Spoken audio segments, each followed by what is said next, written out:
Donc, ce qu'on a utilisé déjà en TP, c'était que quand on change les conditions de pression et de température, on a un groupement de minéraux, donc ce qu'on appelle une paragenèse, qui va se transformer en un autre groupement de minéraux. Et donc, si on le fait du point de vue thermodynamique, on a d'abord, donc ça se fait au fur et à mesure du temps. Si on change les conditions de pression et de température, ben on va avoir une série de minéraux. Donc, par exemple, ici, on a de la glaucophane. Et puis en TP, on a vu que l'autre minéraux, par exemple, s'appelle de la zoisite. Donc elle est stable dans des conditions de pression et de température qu'on a appelées faciès des schistes bleus.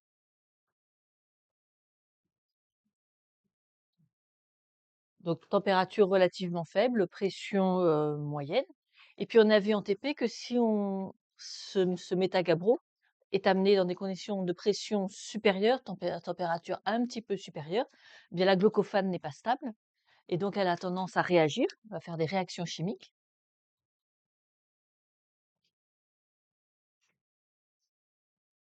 Et du coup, les atomes constituant glaucophane zoisite ont tendance à se réassembler et à faire grenat et omphacite. Ce que en TP, on avait appelé de la jadéite parce qu'en TP, on avait pris comme métagabbro des métagabbros initiaux riches en sodium. Donc du coup, ça fait le pôle le plus sodique de ces clinopyroxènes. Le terme générique, c'est omphacite. Omphacite, c'est sodium-calcium, c'est la même chose que les plagioclases. On a un pôle sodique, on a un pôle calcique pour ce clinopyroxène. Et quand on est au pôle sodique, le pôle sodique s'appelle la jadéite. Et en TP, nous, on avait quasiment que de la jadéite avec cette couleur jade, donc vert un petit peu particulière. Et donc, c'est juste la thermodynamique qui va déterminer ce qu'on a. Et donc, donc ça, c'est ce qu'on va appeler une paragenèse. Une première paragenèse de minéraux qui est stable dans des conditions de pression et de température, mais si on en sort, elle est instable, elle a tendance à se transformer en l'autre, mais toute la question va être, a-t-elle le temps de se transformer? Donc comme toute réaction chimique, la question c'est la cinétique. Si on reste suffisamment longtemps dans des conditions de pression et de température et qu'il y a tous les atomes qu'il faut, alors on va avoir une réaction complète et la première paragenèse va disparaître et se transformer dans la deuxième paragenèse. Mais si c'est rapide, elle descend dans des conditions de pression et de température plus importantes, mais qu'elle remonte assez vite, comme les réactions en phase solide sont très lentes, eh bien cette paragenèse n'apparaîtra pas. Donc c'est pour ça qu'on a été relativement prudent en TP. On a dit que quand on voyait une paragenèse, c'était une jauge de profondeur, c'est-à-dire ça a marqué, ça a fossilisé le fait que la roche est passée dans cette gamme de pression et de température. Ça ne nous prouve pas qu'elle n'est pas allée plus profond. Elle peut tout à fait y être passée, mais on n'a pas c'est trop rapide, ou il n'y a pas les atomes, et on n'a pas la possibilité d'enregistrer le fait qu'elle soit allée plus profond. Donc on ne dira jamais que la profondeur maximum auquel elle est cette roche, on est sûr à 100% c'est le faciès schiste bleu. Non. Si on n'a que des minéraux du faciès schiste bleu, on sait juste que elle y est restée suffisamment longtemps pour que cette réaction-là ait lieu et que ça se soit enregistré. Et en TP, si on rajoute un peu, on avait vu aussi les conditions de retour, c'était plutôt ça qui était enregistré. Donc du faciès schiste vert, c'était actinote chlorite. Actinote chlorite, elles sont stables que dans des conditions de pression faible et de température faible. Et donc on a aussi toutes les réactions possibles. Et là aussi, c'est toujours des histoires de cinétique. Donc, si on imagine d'après les données de labo ce qui se passe à partir donc d'un gabbro ou d'un basalte, qui va en profondeur et qui est remonté, la thermodynamique nous dit, a priori, ici, le plagioclase et le clinopyroxène, qui sont stables à température d'environ 1100 degrés et pour des profondeurs de quelques centaines de mètres à quelques kilomètres. Dès qu'on va les porter en profondeur, ce sera plus stable et ils vont avoir tendance à fournir de l'actinote et de la chlorite, puis ensuite glaucophane et zoisite quand ça descend, puis ensuite grenaille et omphacite, et puis qu'en remontant, ils feront exactement le chemin inverse. Seulement ça, c'est la théorie. Ça, c'est si on laissait cette roche descendre extrêmement lentement et remonter extrêmement lentement. Et si c'est lent, bah, vous voyez qu'à la fin, la seule chose que vous auriez à voir, ce serait actinote chlorite, parce que tout se serait retransformé sur le chemin du retour. Donc ça, c'est ce qui va se passer dans les zones très déformées. Dans les zones très déformées, à chaque fois que vous changez les conditions de pression et de température, les réactions sont complètes et on perd la paragenèse initiale. Ça, pour le géologue, c'est une forte tristesse, puisque ça n'enregistrera pas la profondeur à laquelle la roche a été portée. Donc, ce qu'on va faire, c'est qu'on va aller chercher les secteurs les moins déformés possibles. Parce que ce qu'on espère, c'est que dans ces secteurs moins déformés, il n'y a pas de fluides qui sont passés, donc on est resté uniquement en phase solide, les réactions sont très lentes, et donc on espère que au moins le chemin du retour fera des réactions incomplètes. Ce qui fait que tout le grenaille lomphacite ne va pas se transformer. On a vu qu'il peut y avoir des petits secteurs qui sont épargnés, c'était des petits boudins dans la roche. Le reste va donner du glaucophane et de la zoésite. Mais si ça remonte vite, bah, peut-être que ça n'aura même pas le temps de se retransformer complètement en chlorite et actinote. Et donc, nous, on essaye de chercher des secteurs peu déformés et qui sont remontés suffisamment vite pour que toute leur remontée n'efface pas leur histoire précédente.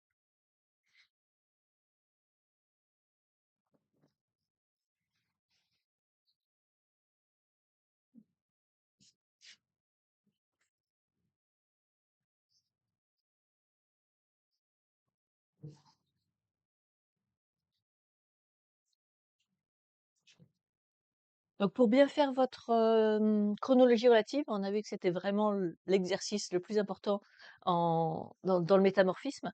Pensez bien que les nouveaux minéraux produits, c'est toujours des réactions entre les 2 minéraux préexistants, donc c'est les atomes en périphérie du minéral initial qui va pouvoir réagir et qui va donner le nouveau minéral.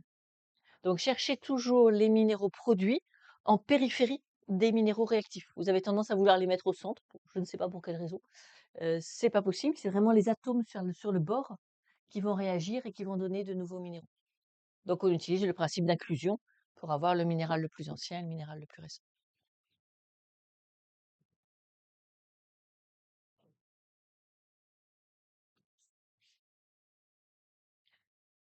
Donc on avait utilisé en TP, mais je vous avais pas montré les formules.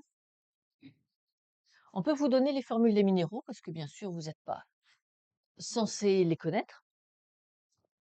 Donc ici, on a la chlorite et l'actinote, les deux minéraux caractéristiques du faciès schiste vert. Repérez qu'il y a des groupements alcool. Donc vous ne pouvez pas faire de chlorite et d'actinote s'il n'y a pas eu des groupements alcool dans la roche initiale ou apport d'eau à un moment dans l'histoire de cette roche. Donc nous, comme on s'intéressait à des basaltes et des gabbros, il y a forcément apport d'eau, puisqu'il y a de l'hydrothermalisme. Et donc, ce faciès schiste vert, il est apparu au cours de l'hydrothermalisme par apport d'eau qu'on va retrouver dans la chlorite, hein, surtout dans la chlorite, celle qui en a beaucoup, et un petit peu dans l'actinote. Vous retrouvez encore les groupements alcool dans le faciès schiste bleu, mais repérez qu'il y en a beaucoup moins que dans la chlorite. Donc, quand vous transformez la chlorite en glaucophane, il y a forcément de l'eau qui va être perdue, qui va être reformée. Par contre, si on transforme de l'actinote en glaucophane, il ne se passe rien, hein.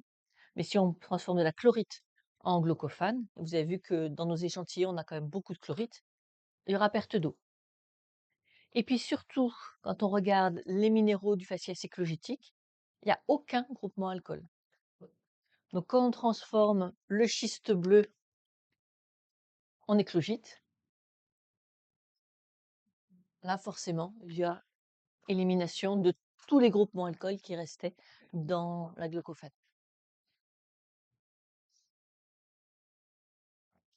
Donc ça, c'est très important pour le cours sur le magmatisme. Cours sur le magmatisme, on a dit dans la zone de subduction, pour que ça fonde, il faut de l'eau. Mais c'était très mystérieux. Pourquoi est-ce que dans une zone de subduction, il y a de l'eau? Ben, parce que la plaque plongeante fait du métamorphisme.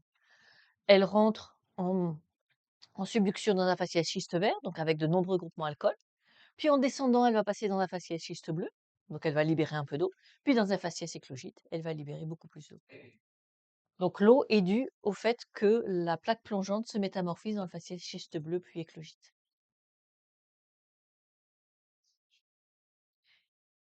Et puis on voit ici l'autre argument qu'on avait signalé en TP. Il y a du sodium dans la formule de la glaucophane.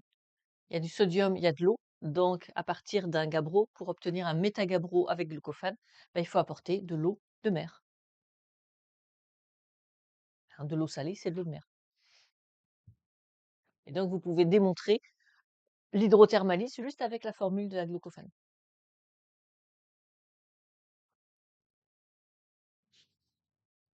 Donc, le grenat, on avait signalé la teneur en fer. Hein.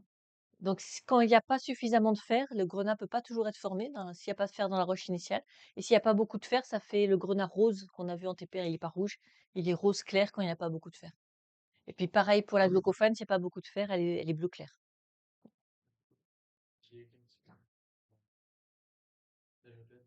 Oui, ça, on en a besoin parce que ça, c'est le basalte et les gabbros qui rentrent dans la subduction, qui donnent la glaucophane et qui donnent l'eau et qui vont vous expliquer le magmatisme. Donc on en a besoin beaucoup plus pour le cours magmatisme que pour le cours métamorphisme. Donc pas les formules, mais sous forme de réaction, oui, ça, il faut que vous les connaissiez.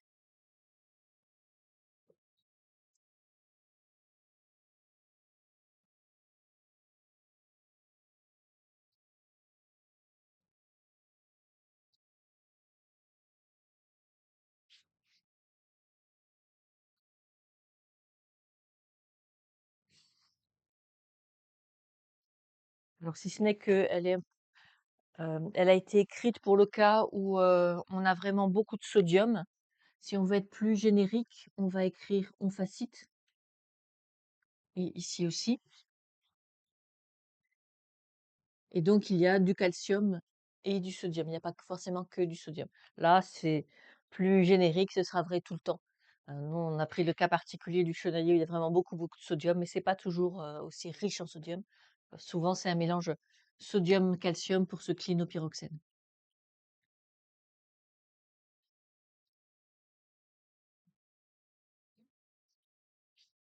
Donc là aussi, c'est juste marqué pyroxène, mais c'est un clinopyroxène aussi.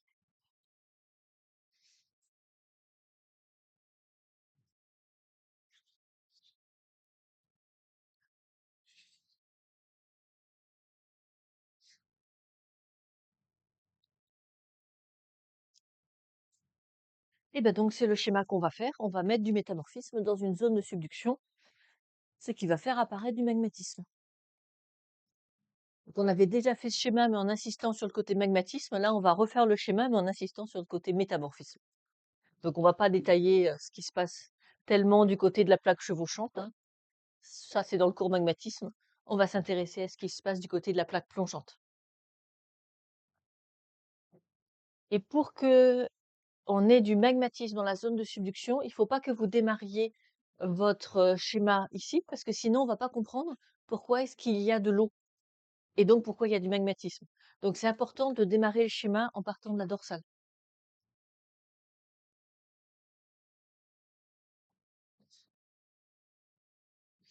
Alors, exprès, je ne vais pas dessiner ce qu'il y a là parce que ce sera à vous d'adapter. Est-ce que ici j'ai une lithosphère océanique? Est-ce que j'ai une lithosphère continentale, hein? Tout est possible, donc adapté en fonction du schéma. Ça peut être une subduction océan-océan, ça peut être une subduction océan-continent. Peu importe, hein, ça ne changera pas. Il y aura toujours du magmatisme de l'autre côté.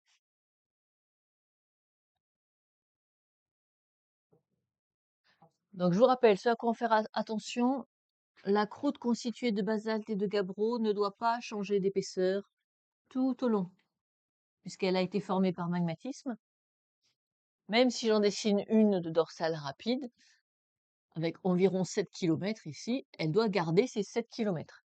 La seule chose que j'ai le droit d'épaissir, c'est les sédiments. Tiens, on va en profiter pour se dessiner un petit prisme d'accrétion, puisqu'on en a parlé en TP.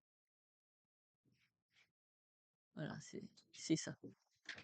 Et ce sont les sédiments, hein, c'est pour ça qu'ils viennent par-dessous. Ils viennent s'insérer par-dessous. Et dans ce prisme d'accrétion, hein, ça, ce sont des chevauchements. Et donc il est constitué d'écailles sédimentaires et c'est pour ça qu'à propos des Alpes, on avait parlé de structures en prisme, mais si ce n'est que c'est pas des écailles sédimentaires. Dans le cas d'une chaîne de montagne, ce sera des écailles constituées, de tout un tas de roches différentes, dont des roches magmatiques. Là, un prisme d'accrétion, il est toujours sédimentaire. On va prendre ça comme code de roche sédimentaire. J'ai pas tellement de couleurs, hein.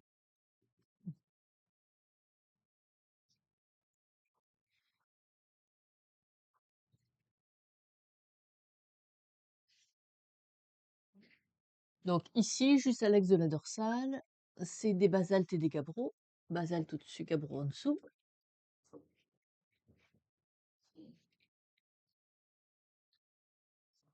Mais ce qui va nous intéresser, c'est de montrer que tout de suite, ce sont en fait des métabasaltes et des métagabbros.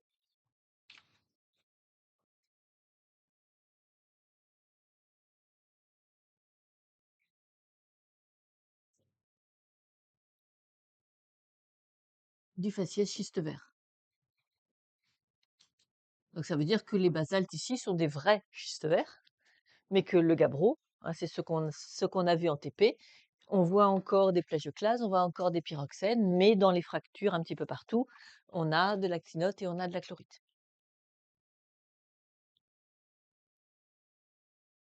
Donc pourquoi est-ce qu'ils sont passés à ça? C'est que la paragénèse initiale, elle est stable par cristallisation à 1100°, mais dès qu'on va quitter les 1100°, c'est une paragénèse qui n'est plus stable. Donc il faut qu'on explique pourquoi est-ce qu'on quitte ces 1100°. Donc c'est là qu'intervient le fameux hydrothermalisme, et qui est vraiment à l'axe de la dorsale, hein, puisque c'est la chaleur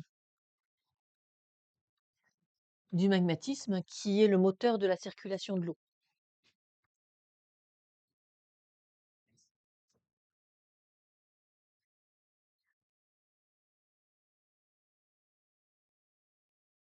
Donc on a une paragénèse qui est instable, on a les atomes qui manquaient, donc les groupements alcool. Donc c'est pour ça que ça va pouvoir donner la fameuse chlorite et l'actinote avec les groupements alcool. Donc c'est surtout la chlorite, hein, qui est importante avec ses 8 groupements alcool et l'actinote avec seulement 2 groupements alcool. Et ces groupements alcool, ils viennent du fait que l'eau est circulée par hydrothermalisme.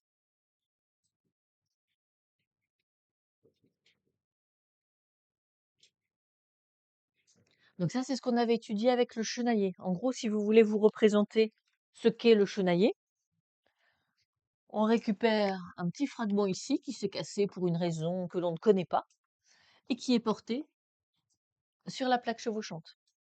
Et on aura quelque chose ressemblant au chenaillé. Donc c'était juste un extrait finalement d'un plancher océanique qui s'est décollé et qui a été déplacé. Et donc la seule chose qu'on voit, bah, c'est de l'hydrothermalisme.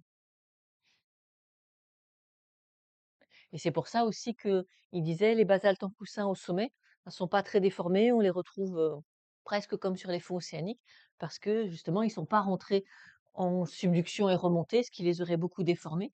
Ils ont juste été déplacés. Donc ça, c'est ce qu'on appelle un phénomène d'obduction. C'est quand vous avez un fragment de lithosphère océanique qui, au lieu de rentrer en subduction, passe sur la plaque chevauchante. L'ophiolite d'Aumont, hein, c'est exactement ça. C'est pour ça qu'elle est très peu déformée, elle est intacte, elle est très belle, parce que c'est un fragment qui n'est pas du tout rentré en subduction.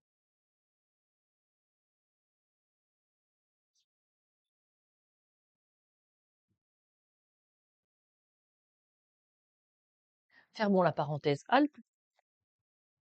Dès qu'on va augmenter la pression, on va passer dans un faciès schiste bleu, puisque les minéraux du faciès schiste vert ne sont plus stables. Donc cette fois-ci, ce qui se forme, c'est de la glaucophane et de la zoïsite. Donc on a toujours des métabasaltes, des métagabbros, ça change pas. Mais puisqu'on a changé de paragenèse, c'est qu'on a changé de faciès. Et on est dans le faciès des schistes bleus.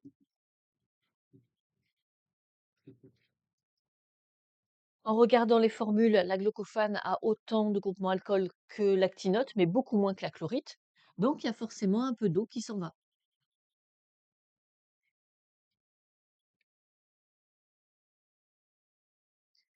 Donc, on va parler de métamorphisme déshydratant, puisque c'est un métamorphisme qui fait perdre un petit peu d'eau à au plancher océanique.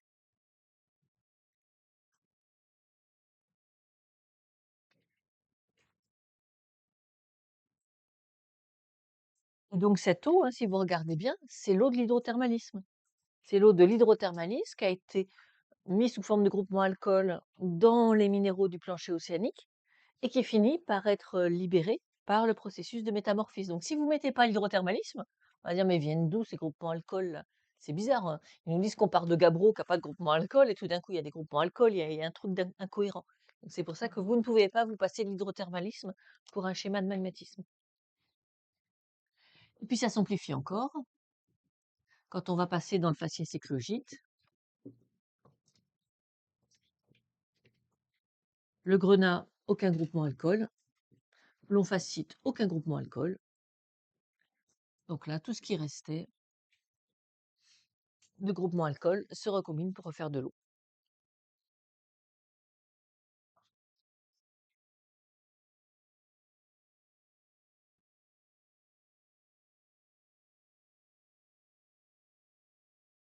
Et je dessine pas ce qui se passe de l'autre côté. Vous l'avez dans le cours magmatisme. Vous mettez de la péridotite au contact de l'eau, donc vous êtes plus sur le solidus sec, mais le solidus hydraté. Et donc, ici, on obtient une fusion partielle de la péridotite.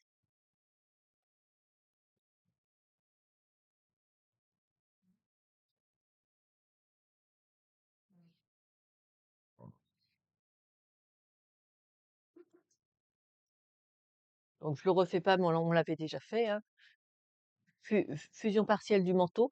Alors là, ils l'ont mis franchement dans la sténosphère, mais c'est parfois un peu à la frontière entre la sténosphère et la lithosphère. Donc, aux alentours d'une centaine de kilomètres, fusion.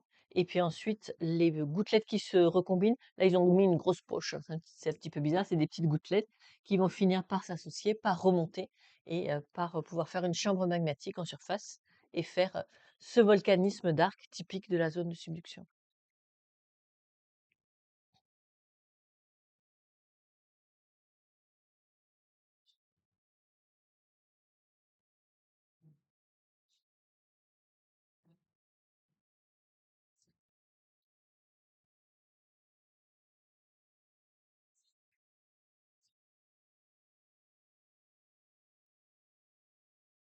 Donc, ce que j'ai pas redessiné moi sur le schéma, mais vous l'avez ici, hein, c'est que si vous voulez dessiner le plancher océanique, donc n'épaississez pas la croûte, sauf par des sédiments.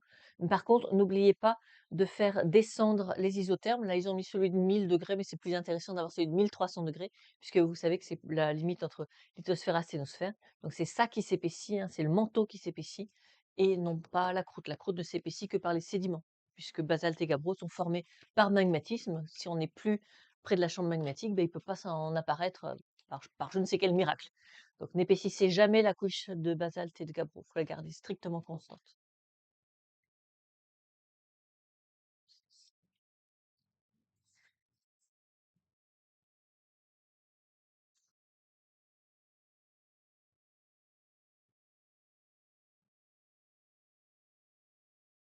Donc une fois qu'on a des paragénèses, souvent la chose difficile, c'est d'arriver à retrouver le protolithe.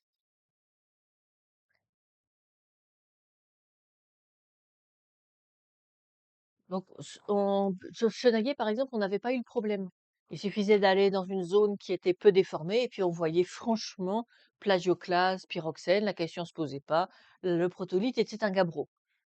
Maintenant, on a vu aussi les roches du Mont Viso. Vous allez sur le Mont Viso, vous avez un affleurement qui est bleu zébré de blanc, donc glaucophane zoisite, avec des boudins qui ont de l'éclogite et de l'omphacite. C'est quoi le protolithe? Là, franchement, ça saute pas aux yeux. Donc, quand les réactions ont fait disparaître la roche initiale, eh bien, il va falloir utiliser la chimie pour essayer de retrouver le protolithe. Donc on a une nomenclature conventionnelle. Quand on sait que le protolithe est une roche sédimentaire, on va utiliser le para plus le nom de la roche métamorphique. Donc on l'avait utilisé en TP. On avait dit par exemple paragnèse. Paragnèse, c'est que vous voyez que les feuillets clairs et sombres sont très fins. Et donc, a priori, les minéraux initiaux sont très fins. Et donc, il est raisonnable de supposer que c'est plutôt une roche sédimentaire qu'a donné ce gneiss. Et puis au contraire, si vous avez des raisons de penser que c'est une roche magmatique, en particulier souvent parce qu'il reste des gros minéraux, des gros plagioclases, alors vous allez plutôt l'appeler ortho plus le nom de la roche. Donc orthogneiss, on avait fait ça sur les gneisseuillers parce que les gros morceaux d'orthose viennent forcément d'une roche magmatique et donc c'est une roche orthodérivée. Et donc, ce qu'on a fait en TP, c'est qu'on a utilisé le fait que, a priori, le métamorphisme est quasiment isochimique. Il est censé conserver les atomes. Si ce n'est qu'on avait une petite complication, c'est que ça ne conserve pas tous les atomes. Très souvent, quand les roches sont portées en profondeur, c'est ce qu'on a ici, il y a perte d'eau, éventuellement perte de CO2. Et puis, au contraire, il peut y avoir des métamorphismes comme l'hydrothermalisme qui vont venir apporter des atomes, tous les atomes qui sont présents dans l'eau de mer. Donc, dans le cas de l'hydrothermalisme, ce serait théoriquement assez compliqué de retrouver le protolithe par la chimie. Donc, on ne le fait pas parce que un métagabbro de faciès schiste vert, on voit que c'est un métagabbro, hein. Donc, on va laisser de côté le cas de l'hydrothermalisme. Donc, à part l'hydrothermalisme, la seule chose qui change entre la roche métamorphique et son protolithe, c'est qu'il peut y avoir apport ou départ d'eau et de CO2. Et donc, ça, c'est ce qu'on a fait en TP. Par la pensée, par le calcul, on enlève ou on rajoute l'eau et le CO2.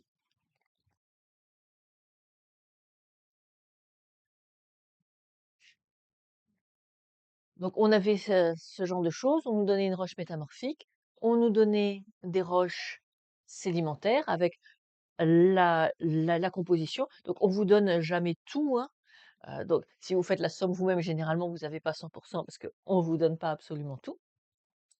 Soit il y a une ligne qui est carrément marquée eau, soit il y a une ligne qui est marquée perte au feu. C'est la même chose. C'est la différence de masse entre la roche sèche, bien sûr, hein, on prend que des roches sèches, avant que on ne la pulvérise et qu'on oxyde tout à la flamme, et après. Donc, ligne perte au feu, remplacez ça par eau.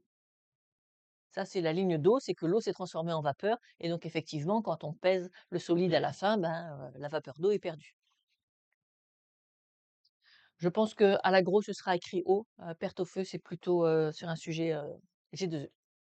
Et donc, à partir de ça, essayez de montrer que l'une de ces roches est assez proche, une de ces roches sédimentaires est assez proche du protolithe de cette roche métamorphique.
Alors, qu'est-ce que vous en pensez?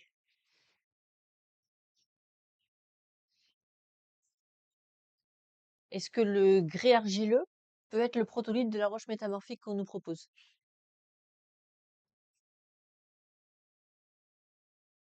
Non, pourquoi? Parce que quand même, 60% de silice, 61%, c'est très proche.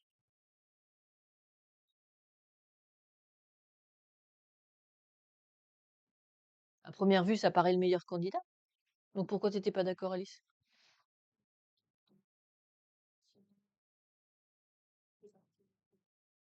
Mhm.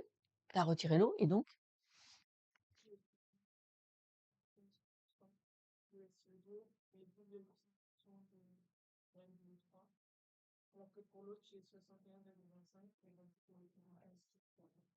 Et explique comment tu as fait le calcul?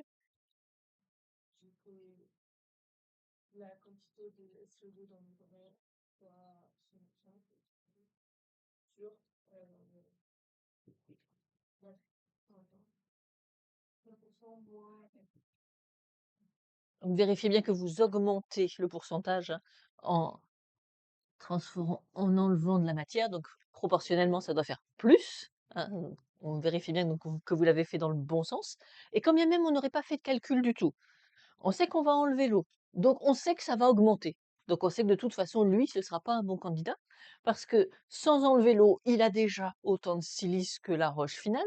Une fois que j'aurai enlevé l'eau, puis là, c'est pas rien, c'est 20% de groupement alcool. Quand j'aurai enlevé les 20% de groupement alcool, forcément, hein, ça va être multiplié par 1,25, ça va faire trop. Donc, c'est clair que c'est un mauvais candidat. Donc, faites attention, ça c'est le piège classique. On vous propose une roche qui a apparemment la même teneur en silice que la roche finale, mais il y a une ligne haut. Et donc là, on va voir tout de suite les candidats qui n'ont pas compris que le métamorphisme est déshydratant et fait perdre les groupements alcool. Hein, donc, s'il y a une ligne haut, surtout, on regarde. S'il y a une ligne haut, ça va faire augmenter nécessairement ce pourcentage. Donc ensuite, on prend l'autre qui paraissait trop loin, pas assez riche du tout en silice. On fait la même chose et on va se rendre compte qu'il y a suffisamment de silice. Donc, est-ce qu'on peut dire que le protolithe de cette roche métamorphique, c'est une pélite? Et non, pourquoi? Tu dis non, pourquoi? Parce que tu m'as dit en silice, ça marche bien, hein, on est près des 61%. Donc, du coup, on devrait conclure, bah, cette pélite, c'est le protolithe.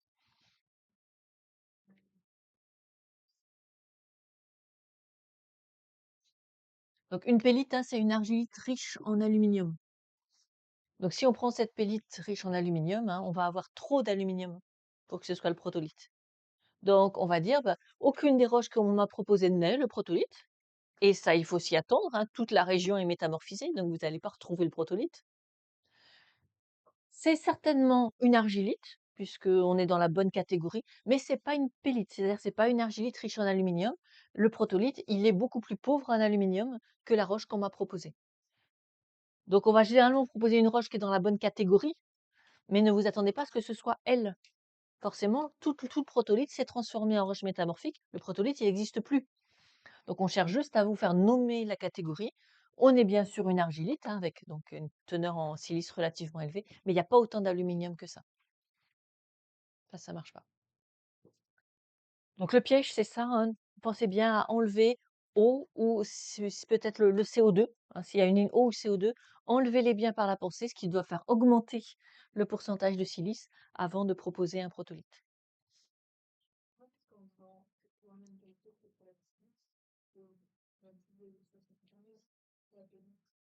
Oh bah alors celle-là, elle marche, elle marche. Mm.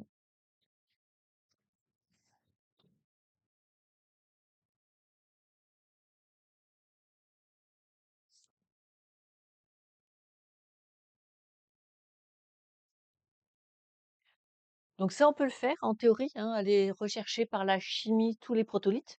En pratique, on le fait que quand il y a transformation complète et qu'on n'a pas la chance d'avoir des secteurs peu déformés dans lesquels on peut, à l'œil nu, identifier la roche initiale. Donc là, vraiment, on voit que c'est toute la zone hein, qui est métamorphisée. Donc il n'y a aucun espoir de retrouver le protolithe et là, on est obligé de passer par la chimie.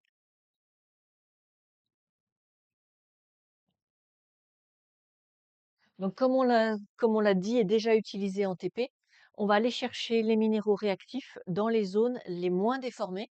Bien sûr, ils sont pas stables, hein, ils sont complètement instables, mais leur temps de transformation va prendre, des millions d'années, donc on peut quand même les voir.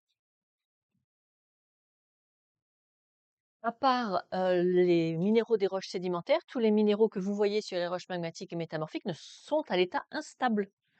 On dit métastables, on les voit encore, mais par définition, ils sont à l'état instable et c'est pour ça qu'ils peuvent être altérés. Seulement nous, on a l'impression qu'ils sont stables parce que c'est pas notre échelle de vie, mais dans 1 million d'années, ils auront disparu. Donc ils sont bien instables. C'est le temps de la transformation, hem, qui est, tellement lente que ça nous donne l'illusion que les minéraux métamorphiques et magmatiques sont stables, alors que par définition, ils ne le sont pas, puisqu'ils ne sont plus dans leurs conditions de formation. Donc ça, vous l'aurez tout le temps sur les échantillons, hein. Pensez pas que dès qu'un minéral sort de sa zone de stabilité, hop, il se transforme. On a un problème de cinétique. Il sort de sa zone de stabilité, mais ça va prendre plusieurs millions d'années pour qu'il puisse se transformer. Donc on peut quand même l'observer. Et on essaye d'en profiter justement pour voir soit les minéraux initiaux, soit la paragénèse d'avant. Donc c'est un problème de cinétique, hein, n'oubliez pas, on est en phase solide. Donc tant qu'on est en phase solide, la probabilité de rencontre des atomes est extrêmement faible et donc tout est extrêmement lent.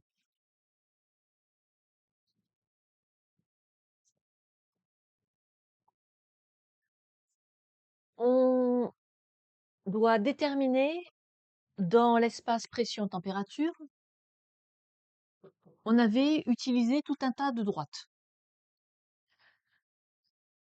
Pourquoi est-ce qu'on a besoin des réactions métamorphiques qui sont des réactions qui sont univariantes? Parce qu'on veut justement tracer des droites ou à la rigueur des courbes dans cet espace pression-température. Imaginons que vous ayez des réactions métamorphiques qui ne soient pas univariantes, c'est-à-dire dans lesquelles la pression n'est pas une fonction de la température. Bah forcément, ça ne fait aucune courbe dans cet espace pression-température. Alors nous, ce qu'on veut, c'est placer les roches dans l'espace pression-température. Donc on ne veut garder que les réactions métamorphiques qui sont univariantes, donc pour lesquelles la pression est une fonction de la température.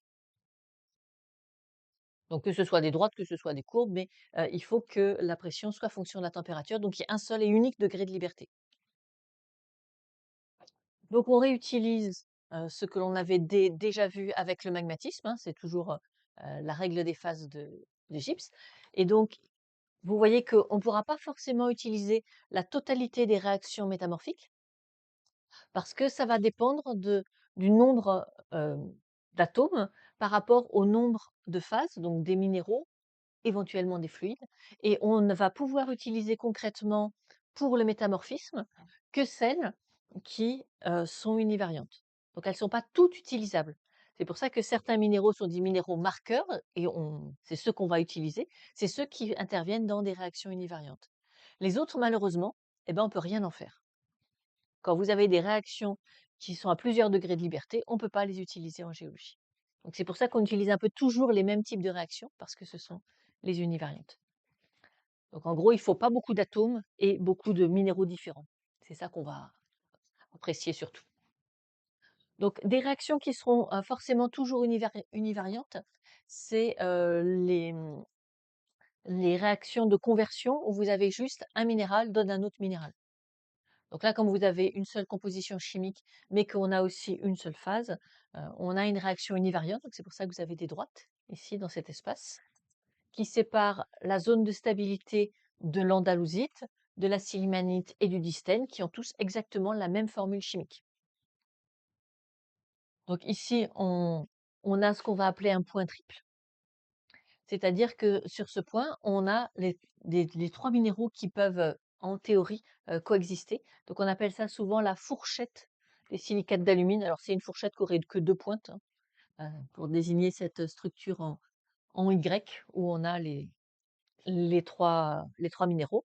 Et donc, si on s'intéresse à un secteur, pourquoi ici c'est une droite? C'est parce que vous avez deux minéraux quand vous n'avez que une formule chimique, et donc c'est pour ça qu'on se retrouve avec une droite. Donc ça, c'est parfait, puisque ça va nous faire une fonction de la pression en fonction de la température. Ça découpe ces espaces pression-température. Et donc, par exemple, si dans un échantillon, on voit qu'il y a du distène, ben, on sait qu'on est passé dans cette zone de stabilité. Ou si on voit qu'on a de la silimanite, c'est qu'on est passé dans une zone de température plus élevée, a priori. Et donc, ce qu'on va faire en labo, alors ça a été pénible, hein, heureusement maintenant c'est fait, c'est qu'ils vont tester toutes les zones de stabilité des minéraux. Donc, dans l'enclume diamant, on met un protolithe, on met en pression-température, on fait circuler un fluide parce que sinon on y serait encore. On fait circuler des fluides pour accélérer un petit peu le tout. Et on regarde la formation de nouveaux minéraux. À partir de quand est-ce qu'on obtient cette formation? Donc, il y a des conditions dans lesquelles bah, il ne se passe rien. Donc, c'est la zone de stabilité. Donc, par exemple, si on prend du quartz et qu'on fait augmenter la température, bah, il ne se passe rien. Ensuite, on fait augmenter la pression pendant longtemps, il ne se passe rien. Et on finit par atteindre un seuil de pression où on voit apparaître autour un autre minéral légèrement différent. Et là, on sait qu'on vient de passer le seuil de la cohésite. Donc, on va déterminer expérimentalement les valeurs de pression et de température pour lesquelles on a les transformations. Alors, on ne fait pas ça entièrement au pif, hein. On utilise toutes les données de la thermodynamie, le volume molaire, l'entropie, et on peut calculer à peu près le secteur où il devrait y avoir une transformation. Mais on va vérifier par l'expérience. Et donc, on va établir comme ça toutes les droites de réaction et donc les domaines de stabilité de tous ces minéraux. Donc ici, par exemple, on a une photo où on a de la cohésite qui en périphérie a redonné du quartz. Donc, puisque la cohésite est au centre, bah, on part de là. Alors évidemment, c'est pas le point de départ. Cette roche a été enfouie, on ne sait comment, à cette profondeur, mais tout ça c'est perdu. La réaction est complète. Donc, du quartz a donné de la cohésite, mais ça se voit plus. Nous, le point de départ qui a été enregistré, c'est on part de la cohésite, et clairement, la droite de réaction cohésite donne quartz a été franchie. On s'arrête jamais sur les droites, a été franchie. Et ça a pu redonner du quartz. Et donc ça, par contre, la réaction est incomplète. Bien qu'on soit repassé dans le domaine de stabilité du quartz, toute la cohésite n'a pas pu se transformer. Et donc, il reste de la cohésite à l'intérieur du quartz. Et puis, bien sûr, aujourd'hui, on le ramasse à la surface.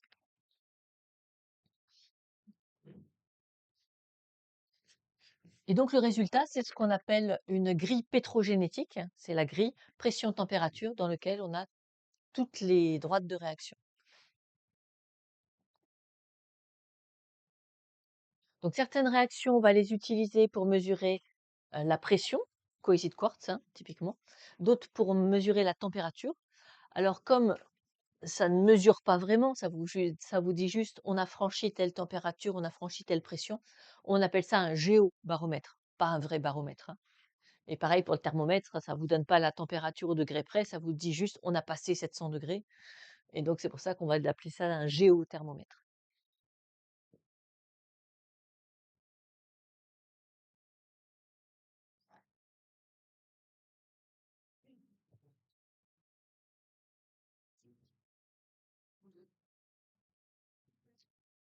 Donc la première façon d'utiliser ces réactions sensibles soit à la pression, soit à la température, c'est les minéraux index qu'on a vus sur la carte au 1/50 millième.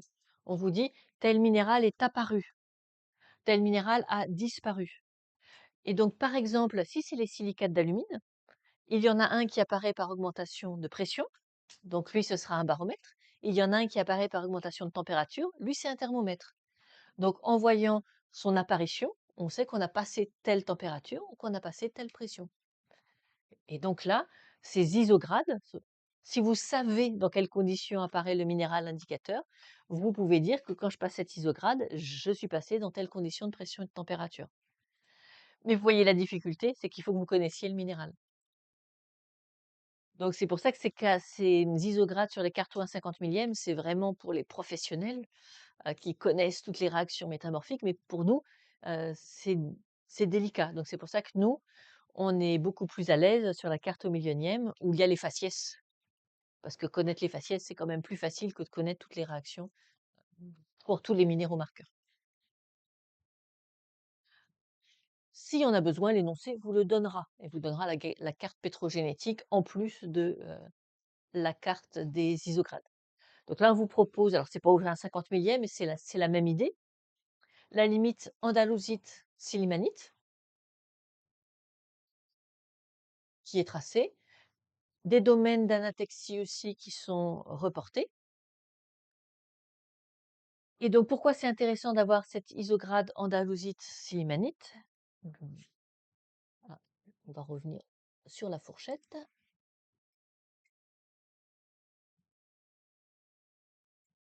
Andalousite donne silimanite. A priori, on vient d'avoir une augmentation de température. Alors, ça peut être que de température, ça peut être de température et de pression. Mais ici, la silimanite nous sert de thermomètre. Donc, avec cette hydrograde andalousite donne silimanite, vous avez quasiment une limite de température. Vous savez que c'est la température qui a augmenté. Sans surprise, puisque dans le secteur où on a de la silimanite, on a aussi de l'anatexie. Donc ça veut dire qu'on est allé vraiment jusqu'au bout et la température a tellement augmenté qu'on a fini par atteindre la fusion. Donc sans surprise, hein, on est ici du côté de la silimanite. Donc si vous connaissez la silimanite, vous pouvez l'utiliser comme indicateur d'augmentation de température.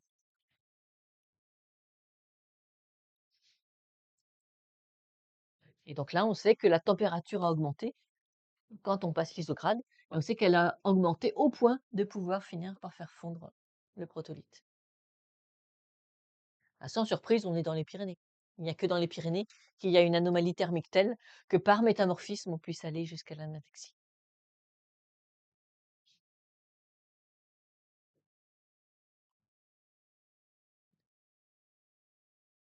Donc sur les cartes, sur le 4 ou 50 millième, ça se représente plutôt comme ça. On vous dit zone A et puis on vous met le minéral marqueur et l'isograde d'apparition du minéral. Donc dans la zone à chlorite, le minéral marqueur, c'est la chlorite. Quand on passe l'isograde, il y a de la chlorite, mais il y a du grenat, puisque c'est l'isograde plus, donc d'apparition du grenat, et ainsi de suite, avec des isogrades aussi de disparition. La muscovite a disparu. Hein, donc soit d'apparition, soit de disparition. Mais vous voyez qu'en tant que tel, ça, c'est pas parlant.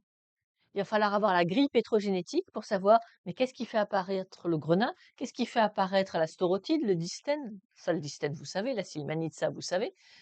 Mais disparaître la muscovite, ça, vous savez pas. Donc, il faut à côté avoir la grille qui va nous expliquer quand est-ce que ces minéraux apparaissent. Donc, nous, on peut facilement utiliser celle-là, augmentation de pression, augmentation de température.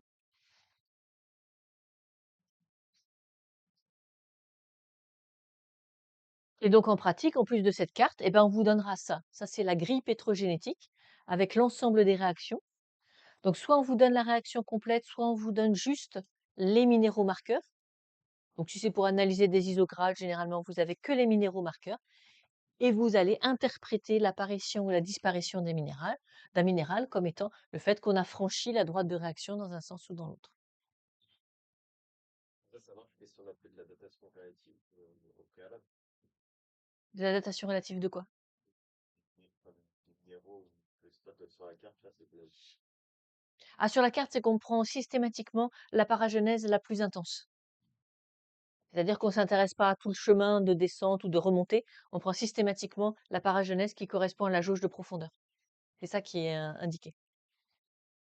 À partir d'un seul minéral et de ce domaine de pression et de température, on doit déterminer tout le contexte géodynamique. Alors parfois ce sera possible, parce que le contexte géodynamique est unique. Hein, quand on est dans cette anomalie froide avec forte pression, vous savez que la subduction c'est facile. Parfois, vous ne pourrez pas parce qu'il peut y avoir plusieurs explications. Donc, dans le cas des Pyrénées, on peut montrer qu'il y a une anomalie thermique forte. Mais qu'est-ce qui a fait l'anomalie thermique forte? Il y a plein de cas possibles. Donc, on ne pourra pas aller jusqu'au contexte géodynamique. Mais du coup, ça nous sert à quoi de savoir, enfin, les minéraux marqueurs, ils nous servent à quoi? Ils nous servent à reconstituer l'histoire d'une région. Par exemple, dans le cas des Pyrénées, le fait qu'il y ait cette anomalie thermique extrêmement forte fait que vous ne pouvez pas proposer pour les Pyrénées tout le mécanisme qu'on va proposer pour les Alpes. C'est incohérent. Donc on est obligé de raconter une autre histoire, d'aller chercher d'autres indices pour essayer de comprendre pourquoi, alors qu'on a une chaîne de montagnes de collision, comme dans les Alpes, pourquoi il y a une anomalie thermique positive aussi forte. Et donc on a changé complètement le scénario par rapport au scénario des Alpes. Donc c'est vraiment un outil très, très, très puissant et très complémentaire du magnétisme, hein, parce que les informations du magnétisme sont pas les informations que vous pouvez obtenir avec le métamorphisme. Ici, on vous propose donc un schiste bleu carrément, lui c'est directement un schiste bleu et donc on vous demande de le faire parler. Comment est-ce que vous faites parler le schiste bleu avec la grille pétrogénétique?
Qui vient replacer cette roche dans l'espace pression-température?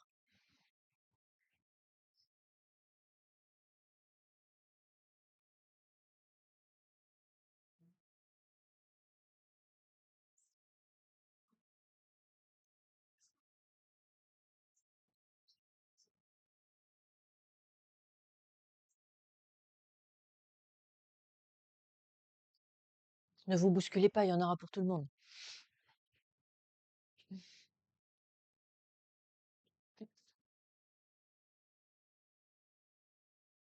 Ah, la flèche, c'est pour cet espace-là.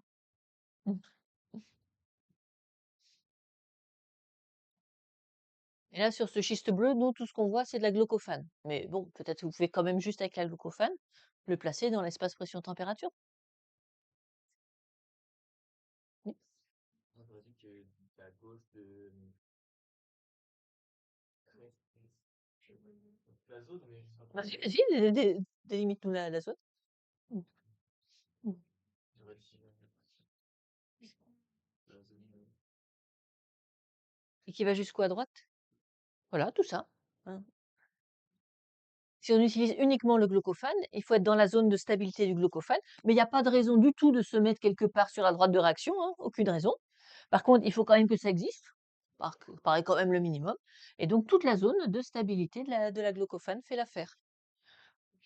Donc, on pourrait se dire, bah, c'est pas précis, bah, quand même en température, c'est pas mal, hein.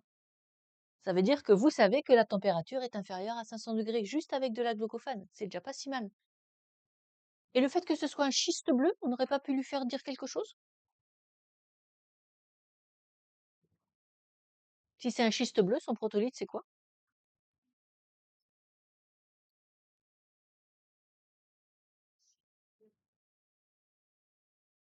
Oui.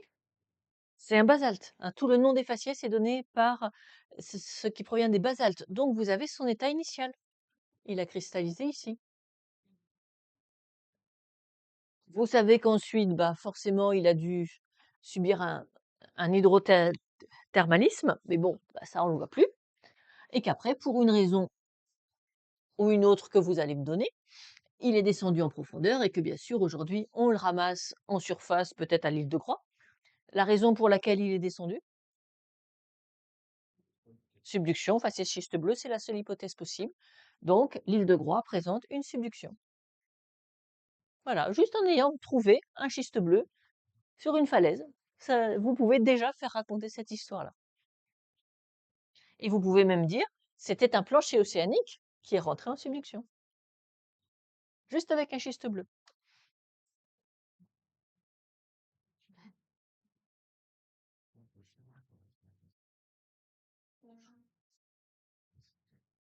Donc ici, la glaucophane est un très bon thermomètre.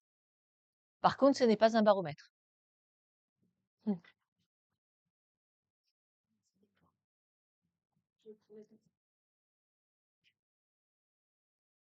Donc ce qu'on essaye de faire, c'est d'utiliser les différentes réactions pour pouvoir placer la roche. Donc ça, on l'avait fait en TP. Vous avez vu qu'avec un seul minéral marqueur, hein, c'est souvent assez vague, mais on a utilisé la coexistence de plusieurs minéraux et on finissait à la fin par avoir un secteur dans l'espace pression-température dans lequel on pouvait placer la roche. Donc ça, c'est l'utilisation classique de la grille pétrogénétique.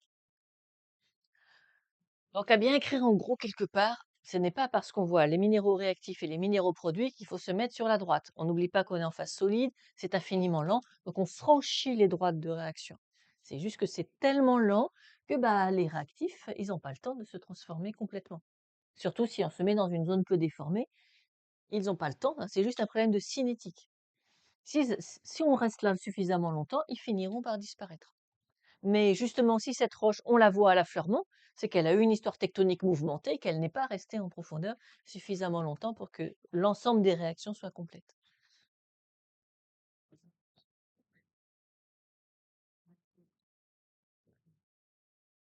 Vous avez besoin qu'on en refasse un ou pas? On l'avait fait en TP, hein. Vous pouvez le revoir en TP, comment on replace tous ces minéraux. Donc ça, on l'a fait en TP, on utilise uniquement des réactions, tel minéral donne tel autre minéral. Après, on peut faire un peu plus subtil. On peut aller regarder la composition d'un minéral et obtenir avec ça les pressions ou les températures.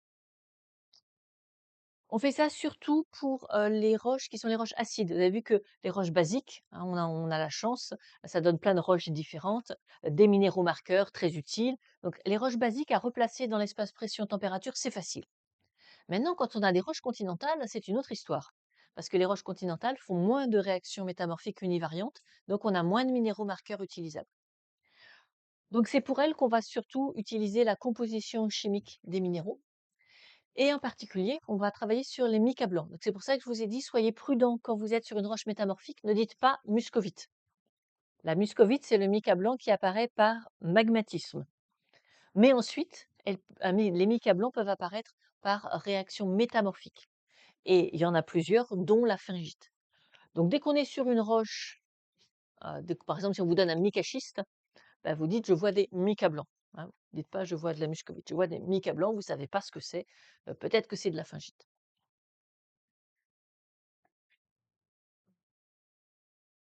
Ou peut-être que c'est encore un autre. Donc le principe de tous ces micas, c'est qu'elles ont des tétraèdres à aluminium et silicium, mais ce qui va nous intéresser, c'est comment ils se transforment avec la pression. Donc ça, on l'a fait dans la presse à enclume diamant. On augmente la pression et quand on augmente la pression, au cœur de ces tétraèdres, l'aluminium est remplacé par du silicium. Et c'est quelque chose qui est, géré par les lois de la thermodynamique, donc c'est vraiment proportionnel à la pression. Et donc on va pouvoir suivre la teneur en silicium. On connaît la teneur initiale des micas qui sont magmatiques, donc la muscovite n'a que 3 de silicium et si on a plus que 3 de silicium, c'est que la pression a augmenté. Mais on va même pouvoir aller au-delà, plus la pression augmente, plus la teneur en silicium augmente. Donc nous avons un baromètre. Il suffit de mesurer la teneur en silicium des tétraèdres du minéral. Ah, là, ça commence à être une autre histoire. Mais on a inventé la microsonde. Donc pour ça, on va faire une lame mince. On se met sous un microscope, mais un petit peu particulier parce qu'en fait, c'est une sorte de microscope électronique. On envoie des électrons sur le minéral et on va récupérer les rayons X qui sont réémis. On va analyser leur longueur d'onde et leur longueur d'onde nous indique la composition chimique du minéral. Donc, on peut obtenir la composition chimique des minéraux et même des différentes parties du minéral. Si un minéral se construit au fur et à mesure du temps, par exemple dans le magmatisme, on a vu les plagioclases zonées qui grandissent au fur et à mesure du temps, eh bien, on peut analyser chaque zone séparément. On n'a pas la composition globale de tout le minéral, on a la composition de chaque euh, secteur qui peut être bombardé par la sonde électronique. Donc, c'est ce qu'on voit ici, hein, on a un minéral et l'analyse précise. Et vous voyez qu'il n'y a pas la même composition partout dans ce minéral. Et donc, on peut vraiment faire des études extrêmement détaillées, hein, puisque les réactions métamorphiques sont en périphérie. Donc, forcément, la teneur en silicium va être plus élevée en périphérie qu'au centre. Et par ailleurs, en labo, on corrèle la teneur en silicium dans la phingite et les conditions de température et de pression, et on va comme ça pouvoir avoir non pas des droites de réaction, mais des droites d'égale composition en silicium pour la phingite. Et donc on pourra placer extrêmement précisément ces micas blancs.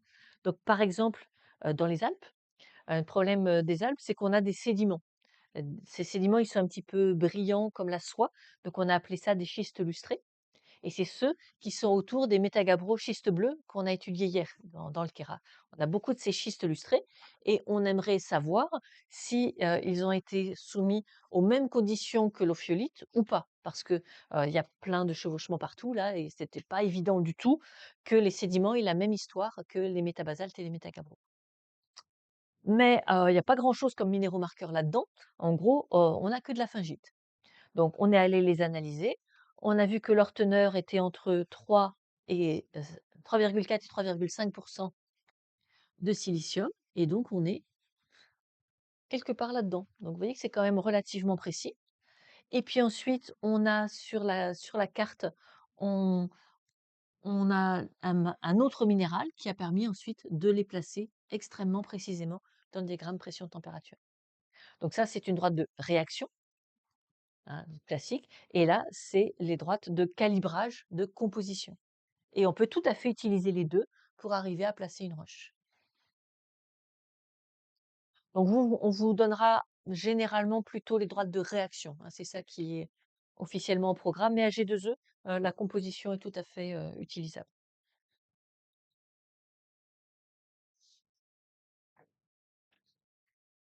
Et donc on en arrive aux fameuses notions de faciès qu'on a déjà utilisées sans en donner la définition précise.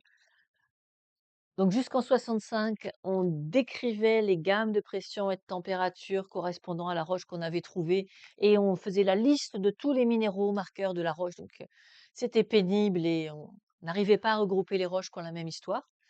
Et donc un Finlandais en a eu un peu marre, Escola, et il a dit on arrête tout ça, on va se mettre d'accord. On a une roche qui donne des roches métamorphiques extrêmement variées, c'est le basalte. On va décrire les zones de pression et de température par le nom du basalte qui est dans ce secteur. Et on va comme ça se comprendre beaucoup plus facilement. Il y en a marre de faire des listes de minéraux marqueurs. Et donc maintenant, c'est complètement admis. Et donc on prend la série métamorphique des basaltes et on va donner, on va pas dire je suis dans telle gamme de pression et de température, on dit je suis dans le faciès des, et on met le nom du basalte. Même si nous, concrètement, travaille sur une roche acide et dans les mains, on a un schiste ou un gneiss. Mais on va dire, ce gneiss, il est dans le faciès des éclogites. Bien sûr, j'ai pas une éclogite dans les mains, j'ai un gneiss. Mais je suis dans la gamme de pression et de température où, si j'avais mis un basalte, j'aurais obtenu une éclogite. Donc faites attention que c'est jamais le nom des roches que vous êtes en train d'étudier, hein, c'est une commodité de langage. Mais vous n'avez pas vraiment dans les mains schiste vert, amphibolite, éclogite ou granulite, hein, c'est juste une façon de décrire un secteur un secteur de pression et un secteur de température. Donc il faut connaître approximativement, voire pour G2E très précisément, les différents secteurs de faciès. Donc nous, on subdivise pas, hein. Si vous avez pris en photo celui de la carte métamorphique, vous avez celui qui est subdivisé, mais nous, on le fait pas. Nous, on fait un seul faciès schiste bleu, un seul faciès éclogite. Donc là, il est dans le sens agro, on va dire. On a mis la pression vers le bas parce que la pression modélise la profondeur. À G2E, attendez-vous à l'avoir dans l'autre sens. Ils mettent systématiquement la pression vers le haut. Bon, il suffit de le retourner par la pensée, hein.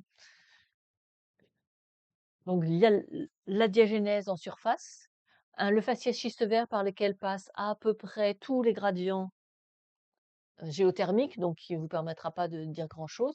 Donc chlorite et actinote comme minéraux marqueurs, là on vous en donne d'autres. Euh, les schistes bleus, essentiellement glaucophane, l'auxonite comme minéraux marqueurs, surtout glaucophane puisqu'il donne la couleur bleue. Éclogite, onphacite, grenat comme minéral marqueur. Et puis ce qu'on a un petit peu moins étudié parce que pour le moment ça ne correspond pas au contexte sur lequel on travaille, des amphiboles comme marqueurs des amphibolites. Et puis le faciès des granulites et puis éventuellement des migmatites. Dès qu'on passe le solidus, on va obtenir des migmatites qui, en toute rigueur, sont des roches magmatiques, puisqu'on a atteint le point de fusion. Hein. C'est la roche résiduelle qui a produit le magma. Mais on le met avec parce que il y a des contextes géodynamiques qui nous font aller jusque à la fusion. Donc, il y a cette droite de réaction qui délimite les secteurs. Donc, c'est albite, donne jadéite plus quartz. C'est les abréviations classiques pour les minéraux. Et la fameuse fourchette des silicates d'alumine qui permet de se positionner dans le faciès schiste vert et dans le faciès amphibolite. Et la quartz cohésite, ici, hein, à plus de 2 gigapascales. C'est pour ça qu'on est vraiment dans les très hautes pressions. Donc, on a converti à peu près en profondeur, mais avec une grosse nuance. Ça, c'est pour une croûte continentale normale, c'est-à-dire sans tectonique. Localement, la pression peut être beaucoup plus forte, même sans atteindre les 70 km de profondeur, parce qu'on peut avoir des phénomènes tectoniques. Hein. Donc, c'est pour ça qu'on préfère le laisser généralement en pression, pas le convertir en profondeur, parce que c'est en profondeur sans tectonique.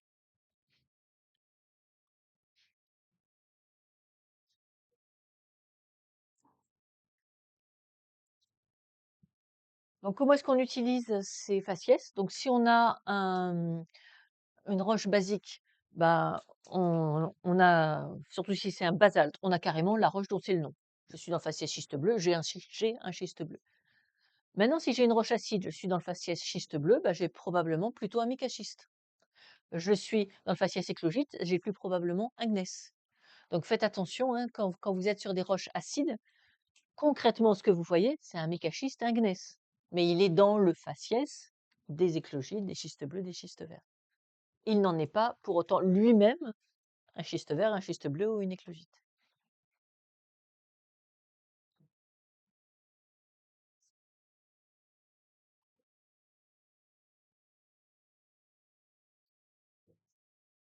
Donc on peut faire des séquences métamorphiques. On avait vu des séquences magmatiques, on prend un magma et tout ce qui en dérive. Une séquence métamorphique, on prend un protolithe et tout ce qui en dérive. Alors il y a des séquences sans intérêt. La, la séquence métamorphique du grès, ça vous donne des quartzites. Bah, allez faire parler une quartzite, à moins qu'elle se transforme en cohésite. En gros, il n'y a rien à lui faire dire, à part le passage quartz donne cohésite. Donc très très peu informatif. Les granites, par contre, ça peut être relativement intéressant puisqu'ils peuvent donner quelques minéraux marqueurs. Donc, on va très souvent obtenir les gneisseuillets qu'on avait vus en TP. Entre-temps, on peut obtenir des schistes grossiers. Les argilites, on les adore parce que souvent, elles sont assez riches en aluminium pour faire tout un tas de minéraux marqueurs, dont le grenat. Il faut qu'il y ait beaucoup d'aluminium pour pouvoir faire du grenat. Donc, quand on a des pellites, donc des argilites riches en aluminium, on a toutes les chances d'avoir du grenat et donc dans ces schistes et micaschistes, d'avoir des minéraux marqueurs intéressants. Tout ce qui est carbonaté, c'est pas passionnant, ça va donner des marbres. Donc bah là, l'aragonite, vous pouvez pas lui faire raconter grand-chose, puisqu'on peut même avoir de l'aragonite par les organismes, donc bon, pas très intéressant. Et puis par contre, bien sûr, alors dès que c'est basique, là c'est formidable, on a tous les minéraux marqueurs, c'est fantastique. Donc nous, on va utiliser pour les Alpes toute la séquence basique pour le plancher. Et là, très facile. Mais on va vouloir démontrer aussi la subduction continentale. Et là, on va voir que c'est ça qu'on va utiliser. Et le grec avait l'air pas intéressant du tout, bah, il va quand même nous intéresser puisqu'il donne de la cohésite. C'est lui qui va nous permettre de montrer qu'un grès peut être porté à plus de 70 km de profondeur puisqu'il peut donner de la cohésite. Mais le travail sera beaucoup plus difficile sur les roches continentales qui donnent peu de minéraux marqueurs que sur les roches basiques océaniques qui donnent beaucoup de minéraux marqueurs.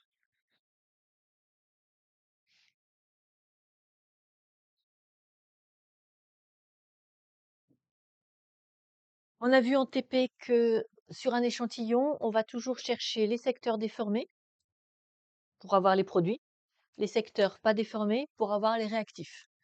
Parce que déformation et circulation de fluide s'amplifient l'un l'autre.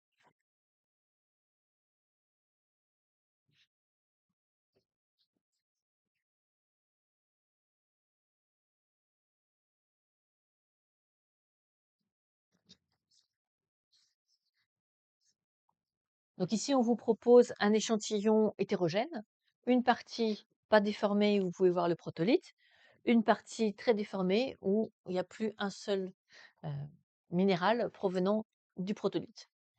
Et l'échantillon, hein, on a là l'échelle, la transformation, elle se fait sur 5 centimètres, donc évidemment, pas question de parler de changement de contexte géodynamique ou quoi que ce soit. Dès qu'on est sur quelques centimètres à quelques kilomètres, vous ne pouvez pas changer les conditions de pression et de température. Donc, la seule solution, c'est de faire circuler des fluides. Donc, faisons le schéma, montrant comment, en faisant circuler des fluides seulement dans la portion inférieure, on va pouvoir obtenir une zone où on retrouve des traces du protolithe et une zone où on n'en retrouve pas du tout.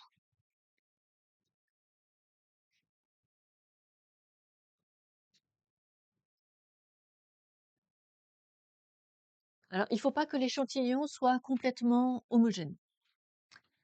Donc, l'échantillon initial, c'était un métagabbro du faciès schiste vert. Bref, c'est du plancher océanique.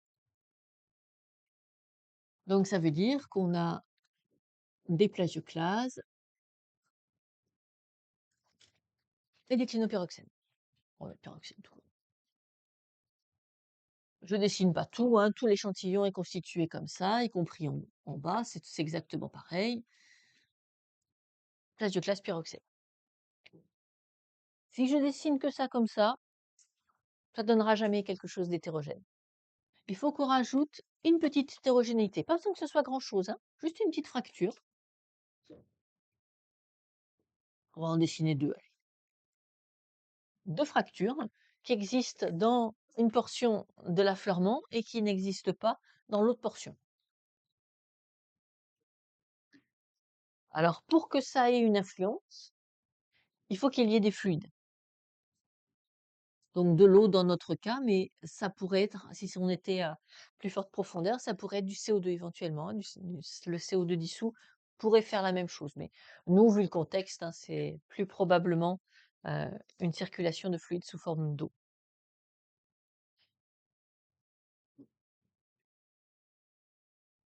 Qu'est-ce qui se passe? Ben, en haut, ce qui se passe, c'est au contact précis entre plagioclase et pyroxène, on a une réaction chimique, parce que là, les atomes se rencontrent. Donc le contact entre deux minéraux, c'est ce qu'on appelle les joints des grains, les grains étant les minéraux. Donc il est joint de deux grains. Et c'est le seul endroit où il peut y avoir des réactions, puisque c'est le seul endroit où les atomes se rencontrent. Donc la réaction, elle est vraiment limitée à ce secteur-là. Donc forcément, elle est extrêmement lente. Ailleurs, les atomes ne se rencontrent pas, donc forcément, ça fait rien. Qu'est-ce qui se passe quand on a juste deux fractures? On a les fluides qui peuvent pénétrer dans ces fractures. Mais du coup, les fluides, ils portent les atomes. Et donc, ça veut dire que c'est tout le secteur qui est aux alentours de la fracture qui est susceptible de réagir, puisque les atomes sont portés par l'eau.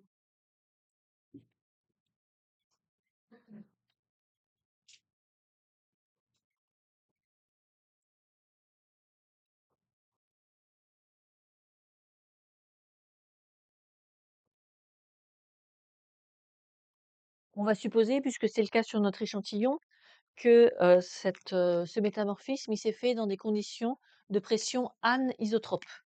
Donc ça veut dire que sigma 1 n'est pas égal à sigma 3. Et sigma 2 non plus, qui est perpendiculaire au plan du tableau. Dans ces cas-là, les nouveaux minéraux qui apparaissent ne sont pas en orientation quelconque, ils vont systématiquement être dans le plan perpendiculaire à sigma 1. Donc les nouveaux minéraux formés, donc je dessine de la glaucophane, mais les autres minéraux métamorphiques aussi. Donc ils ne sont pas en orientation quelconque, ils ne sont pas seulement au contact. C'est pas le contact entre les deux minéraux qui détermine leur position, c'est vraiment sigma 1 et sigma 3. Donc ça fait des minéraux parallèles les uns aux autres. Ça fait des joints de grains qui sont beaucoup plus plats, beaucoup moins anguleux. Donc l'eau, j'aurais dû mettre d'une autre couleur, elle peut circuler plus facilement dans ces séries de minéraux qui sont parallèles les uns aux autres. Et donc ça va s'amplifier. Parce que qu'est-ce qui se passe quand l'eau circule plus facilement?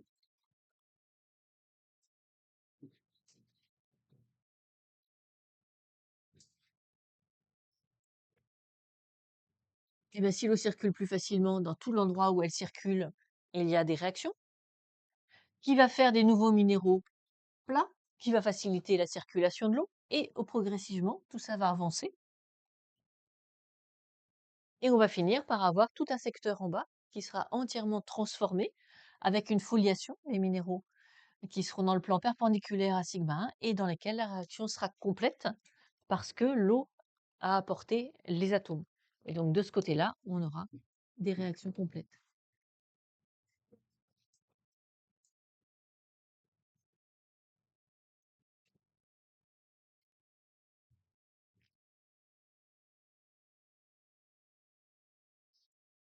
Et le phénomène d'amplification, bah, c'est le fait que les nouveaux cristaux se mettent tous dans le même plan. Donc en fait, c'est la déformation.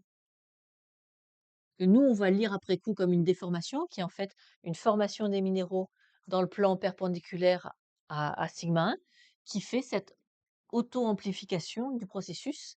Les réactions sont facilitées par l'entrée de fluide, ce qui va faire augmenter cette impression de déformation, parce que les nouveaux minéraux sont toujours dans le même plan, donc l'eau avance un peu plus, et ainsi de suite, ainsi de suite. Et donc, c'est pour ça qu'on trouve toujours cette corrélation. Dans les secteurs très déformés, les réactions sont complètes, parce qu'en fait, la cristallisation même des minéraux est ce qui a permis à l'eau de circuler et de faire à la fois la figure de déformation et l'apparition des nouveaux minéraux. Donc, on part d'une toute petite différence et on obtient un échantillon complètement hétérogène, parce qu'on a cette auto-amplification.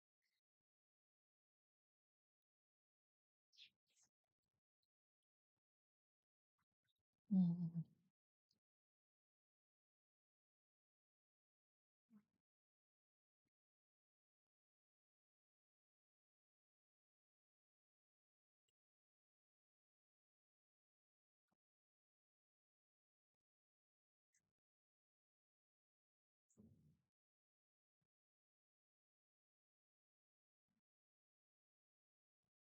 Et donc ça, c'est quelque chose qu'on a beaucoup utilisé en TP, hein, la zone déformée et la zone transformée, où vous avez plus de réactions chimiques.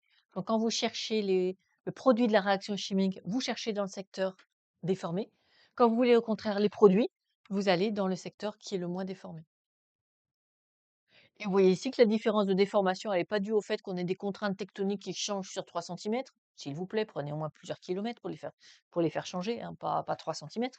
Elle est juste due au fait qu'il y a des fluides qui circulent. C'est tout.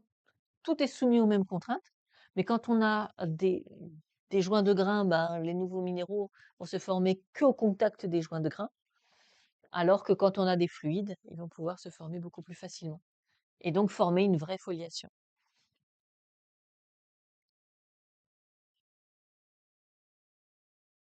Donc à bien connaître ça, parce que c'est vraiment l'échantillon classique, hein, où on vous propose une zone déformée, une zone pas déformée. On vous demande de commenter la différence et après de commenter euh, les minéraux différents que l'on voit dans les deux situations.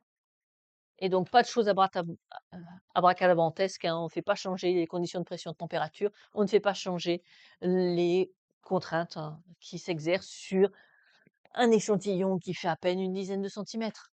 Même sur un affleurement qui ferait plusieurs mètres, pas possible. Pensez à du kilomètre dès que vous voulez faire changer sigma 1 et sigma 3.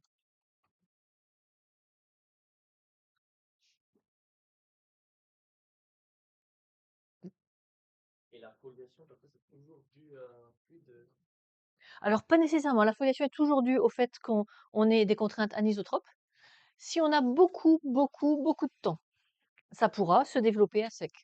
Mais il faut que la roche reste dans ces conditions de pression et de température très longtemps. Et à ce moment-là, c'est tout l'échantillon qui va être transformé. Là, on est obligé de passer sur une hypothèse de fluide parce qu'une partie de l'échantillon ne l'est pas. Sinon, si vous avez juste une foliation, bah, vous ne savez pas si ça s'est fait vite avec des fluides ou très lentement à sec. Les deux sont tout à fait possibles. Et donc là, il faudra regarder les formules des minéraux pour savoir s'il y a des fluides qui circulent là-dedans ou pas. Donc ça, c'est la même chose que j'avais dessiné sur une roche acide, mais c'est exactement le même principe.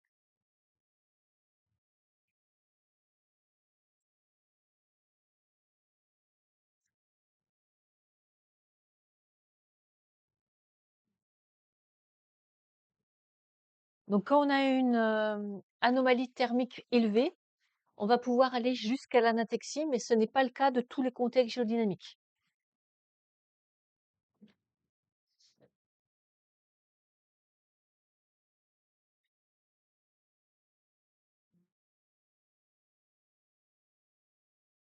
Donc ce qui peut nous amener à l'anathexie. Donc l'anathexie, c'est soit on passe le solidus sec, soit on passe le solidus hydraté. Alors en fait, vous avez tous les intermédiaires selon la quantité d'eau. Quand on met juste solidus hydraté, ça veut dire avec un maximum d'eau. On ne pourra pas aller davantage. Donc selon les contextes, on aura des solidus plus ou moins hydratés. Donc pour passer le solidus sec, la seule condition, c'est un métamorphisme de contact avec une énorme anomalie thermique. Donc rarissime, la plupart du temps. Quand vous voyez une migmatite, ne pensez pas à cette hypothèse à sec, c'est vraiment rarissime. Généralement, si on a une migmatite, c'est qu'en fait, il y a de l'eau. Et donc, s'il y a de l'eau, là, on peut avoir une anomalie thermique plus raisonnable, on va dire, plus classique. Donc, c'est ce qui se passe dans les Pyrénées. Dans les Pyrénées, il y a beaucoup de migmatites parce que vous voyez que si on a beaucoup d'eau aussi dans les Pyrénées. Et donc, pour des températures un petit peu inférieures à 700 degrés, on peut déjà avoir des migmatites. Donc, c'est assez facilement atteint. Dans le cas de la collision, donc les massifs anciens, pour ce qui concerne la France, on verra aussi qu'il y a beaucoup de migmatites parce que pareil, on a de l'eau et donc on va pouvoir aussi atteindre ce solidus hydraté. Par contre, bien sûr, ça n'arrivera jamais dans le cas d'une subduction. Il n'y a pas de migmatite parce que on ne va jamais rencontrer ce solidus hydraté. Donc nous, sur la carte, on va le voir dans les Pyrénées et on va le voir aussi dans le cas des massifs anciens.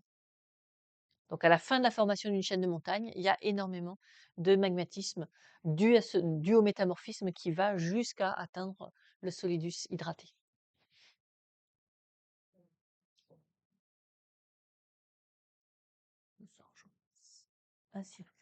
Ainsi, petit exercice.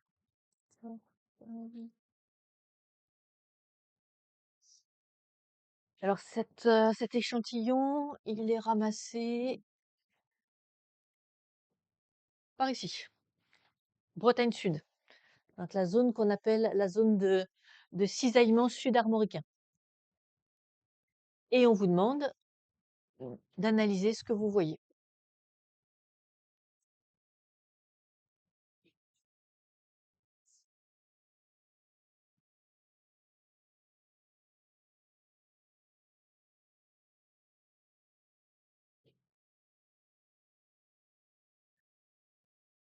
En quoi, même si on ne nous l'avait pas dit, on aurait pu dire, je suis sûre, cette roche, elle a été ramassée dans une zone de cisaillement.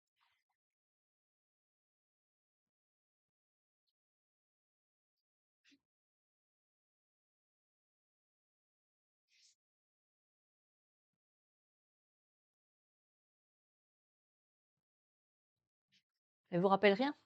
Elle a rien de spécial?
les stries F, notamment.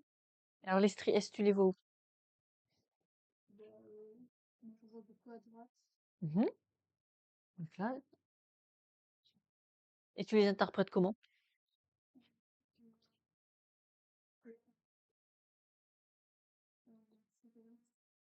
Et alors le cisaillement, il se fait où? Parce que par rapport à la figure en S.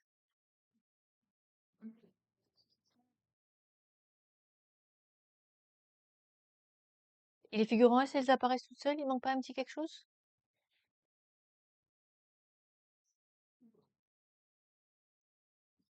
Pas un petit peu autre chose que juste des figures en S?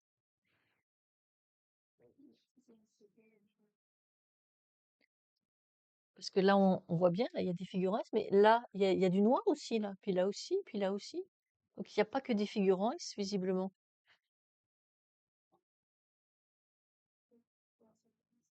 Ça, c'est juste les plans de cisaillement. Mm. Donc quand vous voyez une figure en S, cherchez au sommet, et donc elle est plus petite que ça, cherchez au sommet si vous n'avez pas des plans qui sont juste les plans de cisaillement. Et donc c'est pour ça que ça s'appelle une figure CS, cisaillement, et formant S, là, souligné par les minéraux sombres.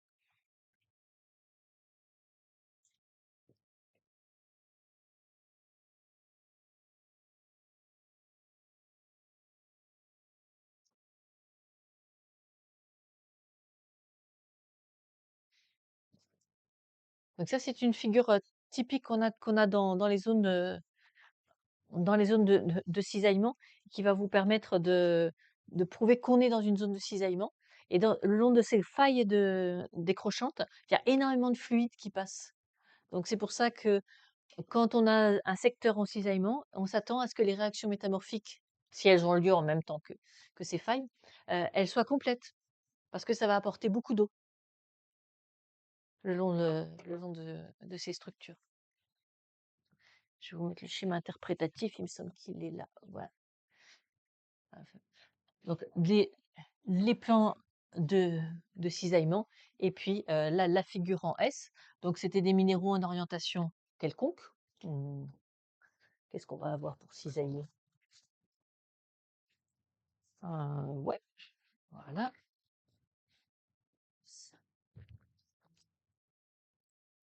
Et on cisaille.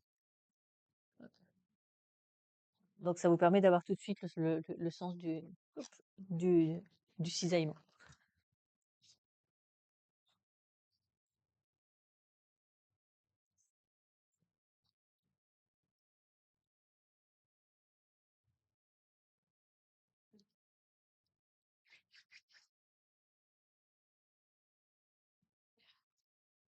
Si j'ai cet échantillon, est-ce que je peux faire l'ellipsoïde des déformations? Est-ce que je peux faire l'ellipsoïde des contraintes?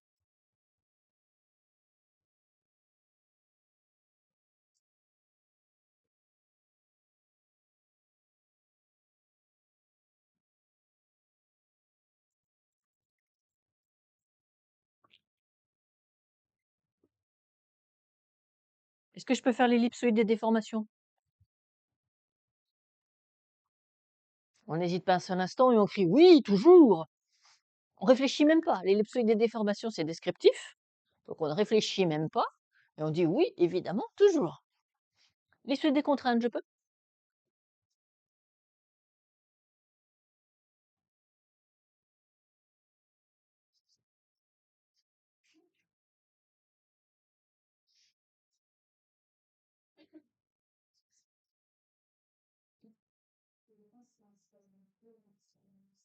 Et ce genre d'image, c'est quoi?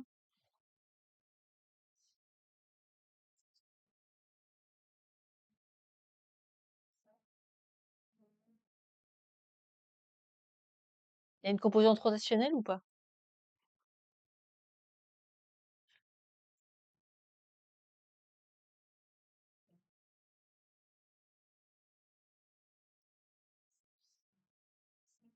Et donc, on peut reconstituer les contraintes? Non.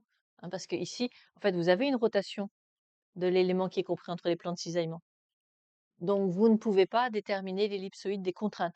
Par contre, l'ellipsoïde des déformations, pas de problème. Hein, quand vous faites ça, vous allongez dans cette direction, pas de souci. Et ce qui avait initialement une hauteur s'est raccourci. Et donc, ellipsoïde des déformations, pas de souci. Bien sûr, si on le fait en 3D, il faut aussi avoir OY. Donc, l'ellipsoïde des déformations, pas de souci. Des contraintes, non, puisqu'on a une rotation, donc on ne peut pas. Mais pensez toujours à l'ellipsoïde des déformations, c'est descriptif, donc je peux toujours le faire et je le fais toujours parce qu'il y a des points prévus pour.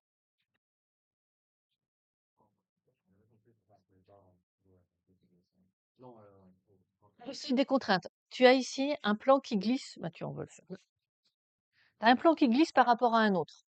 Je choisis cette direction-là de sigma 1, ça glisse. Je choisis cette direction-là de sigma 1, ça glisse. Cette direction-là de sigma 1, ça glisse.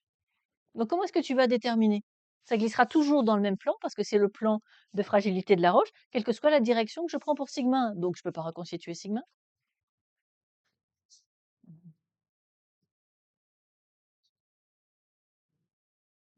Ah, c'est ça qu'on appelle la composante rotationnelle, c'est-à-dire que quel que soit sigma 1, vous allez avoir à peu près la même image. Donc, bah, du coup, vous n'êtes pas en mesure de faire sigma 1.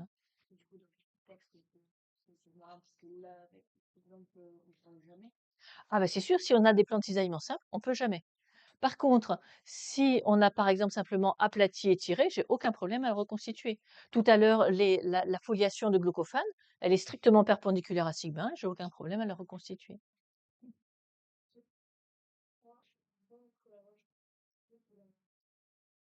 C'est que le long de ces grandes failles de cisaillement, hein, donc là on vient d'identifier une roche en cisaillement, donc on sait que ces grandes failles sont des failles de cisaillement, et ces failles de cisaillement, elles apportent de l'eau. Donc ça veut dire que tout ce qui est contemporain de l'apparition de cette faille, ou qui lui est postérieur, reçoit de l'eau, et donc ici, il va falloir s'attendre à avoir des réactions métamorphiques complètes.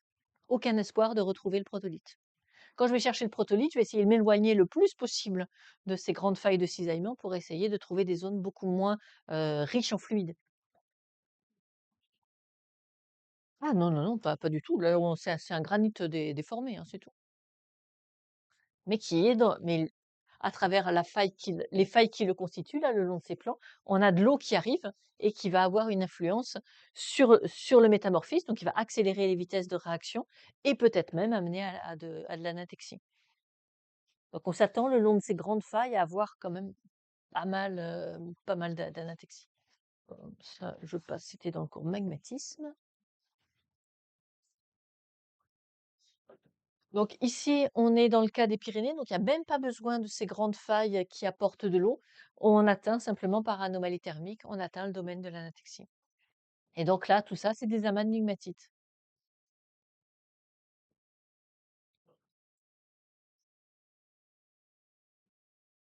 Une photo qui est extraite donc de cette zone, vous avez un zoom sur la roche et l'aspect de l'affleurement. Et on vous demande de nommer cette roche et de justifier le nom que vous lui attribuez.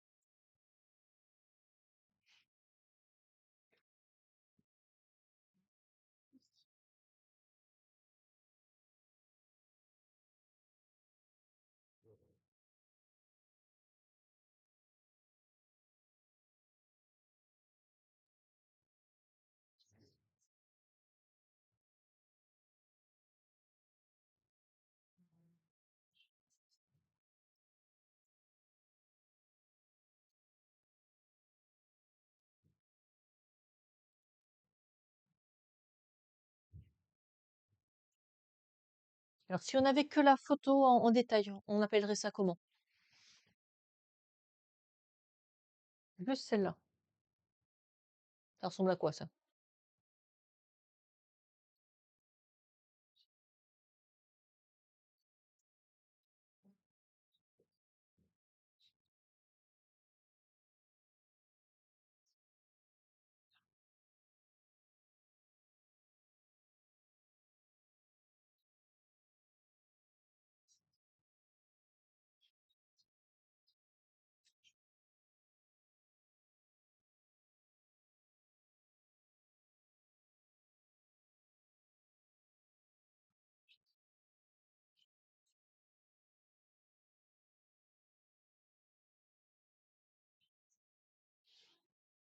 Quand même, elle est classique, celle-là.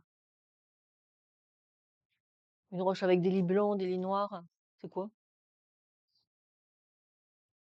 Oui, oui, oui, c'est un gneiss. Et on peut même être un peu plus précis, c'est un gneiss avec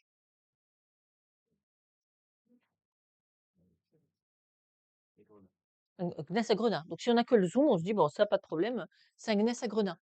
Seulement si on regarde en détail cet affleurement, quand vous voyez qu'il y a des choses très rubanées comme ça, avec des variations d'épaisseur, donc ça, c'est pas juste un pli dans un gneiss, hein, ça fait des grandes variations d'épaisseur, c'est très souple, etc. Ça va nous faire penser plutôt à une migmatite. Donc quand ça ressemble un peu à un gneiss, mais que c'est aussi souple, c'est que c'est quand même une migmatite. Donc là, on a à peine franchi le solidus, probablement, hein, puisqu'elle n'est pas très, très, très marquée. Mais l'affleurement nous dit que c'est une migmatite. La photo, bah, avec cette photo-là, on aurait plutôt dit juste gneiss acrona. Donc c'est pour ça que généralement, on va pas vous donner une photo aussi, on va dire tendancieuse. On vous donnera une migmatite bien franche comme on a vu en TP. Mais avec l'affleurement général, on peut retrouver quand même. Donc ce qui va faire qu'on a énormément de migmatites dans les chênes, dans les massifs anciens en France, c'est l'apport d'eau, hein. On a dit ça marche pas en solidus sec, en solidus hydraté. Donc sur vos schémas, mettez bien de l'eau. Donc on se trouve à la fin de l'histoire de la vie d'une chaîne de montagne et il y a de l'eau qui est apportée par le manteau. Et c'est parce qu'il y a de l'eau qui est apportée par le manteau que le métamorphisme qu'on a à la base de la croûte va pouvoir aller jusqu'à l'anatexie parce qu'il y a de l'eau. Donc sur vos schémas, pour expliquer l'anatexie d'une chaîne de montagne ancienne, si vous oubliez l'eau, bah, c'est impossible puisque ça ne peut pas passer le solidus sec avec un gradient géothermique normal. Et d'une vieille chaîne de montagne, on est revenu sur un gradient géothermique normal. Donc il faut absolument ramener de l'eau. Cette eau, elle est apportée par le manteau. Pourquoi? Parce qu'il y a subduction et on vient de démontrer que quand il y a subduction, il y a un métamorphisme déshydratant qui apporte de l'eau. Donc ici, le manteau, c'est pas de la péridotite, c'est de la serpentinite. Et cette serpentinite, elle est instable, donc elle a elle-même tendance à réagir dans l'autre sens en refournissant de l'eau. Et c'est ce qui se passe à la fin de la vie de la chaîne de montagne. La serpentinite se retransforme en péridotite et l'eau peut aller au contact de la base de la croûte et donc déclencher de l'anatexie à la base de cette croûte.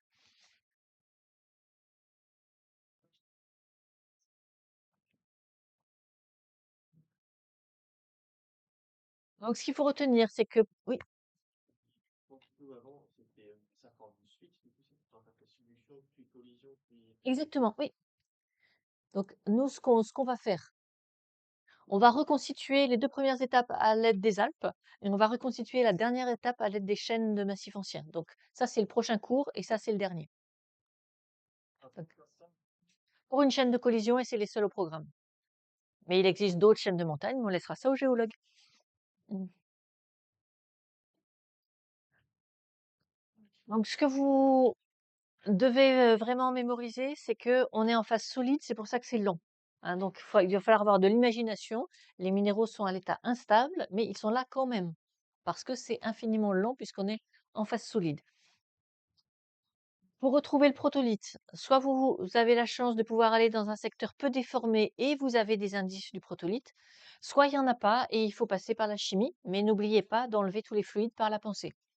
Sinon vous allez vous tromper de protolithe. Pour le métamorphisme hydrothermal, on ne peut pas tellement retrouver la roche initiale par la chimie parce qu'il y a trop de sodium et de magnésium qui est apporté par l'eau de mer, donc on ne va pas pouvoir l'utiliser, mais euh, généralement on a d'autres indices pour retrouver le protolithe. Ensuite, on utilise la thermodynamie pour avoir toutes les droites de réaction univariantes dans l'espace pression-température. Donc, on va délimiter cet espace et ça vous est toujours donné, hein, c'est les résultats du labo. Et vous, ce que vous devez réussir à trouver sur votre échantillon, donc en faisant de la chronologie relative, c'est comment on passe d'un assemblage minéral à un autre en franchissant justement la droite de réaction qui a été fournie dans l'espace pression-température. Donc, avant tout, il faut faire de la datation relative et en tenant compte justement que ces réactions sont incomplètes, ce qui vous permet de voir à la fois les réactifs, les produits, voire plusieurs paragénèses successives qui existent au sein du même échantillon. et qu'il vous faut positionner. Pensez bien que vous n'aurez jamais toute l'histoire qui est enregistrée. Les nouvelles réactions effacent les anciennes. Donc, il est assez rare d'avoir la descente. La plupart du temps, c'est une information que l'on perd. La plupart du temps, ce que l'on obtient, c'est plutôt les informations de remontée. Donc, on part généralement d'une position en profondeur, qui va être notre jauge de profondeur, et ce qui va être enregistré, c'est la remontée. Non pas qu'il n'y a pas eu de réaction dans la descente, mais quand la roche est restée en profondeur, la réaction est parfois complète et efface tout ce qui le précède. Et donc, on ne voit plus que la remontée. Et c'est à vous, par vos connaissances, de proposer un chemin pour qu'elle descende, puisque les informations que vous avez sont essentiellement sur la remontée. Et puis quand les minéraux remontent, bah, évidemment, ils sont instables, hein, puisqu'ils se sont formés pour des pressions et des températures plus importantes, et c'est pour ça qu'ils s'altèrent, puisqu'ils ne sont pas thermodynamiquement stables.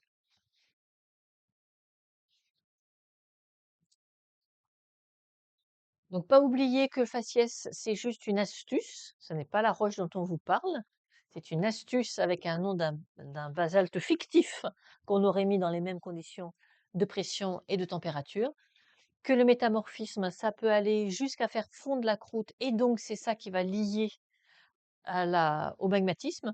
Donc le résidu étant la migmatite, et ce qui va migrer en surface, enfin va remonter un petit peu plus, c'est le magma qui va pouvoir donner ces leucogranites à demi-K et qui sont caractéristiques. Donc une fois qu'on a tout ça, ça c'était le préalable. Nous, ce qu'on veut, c'est reconstituer l'histoire de la région. Pourquoi c'est descendu? Ça, c'est surtout ce qui nous intéresse, et dans une moindre mesure, pourquoi et comment ça remonte.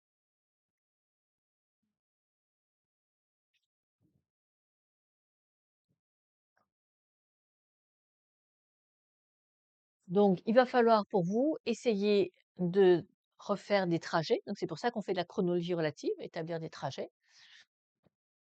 Exceptionnellement, ce sera un trajet prograde, mais c'est vraiment rarissime. La plupart du temps, c'est un trajet rétrograde. C'est la remontée que l'on va pouvoir retrouver sur l'échantillon.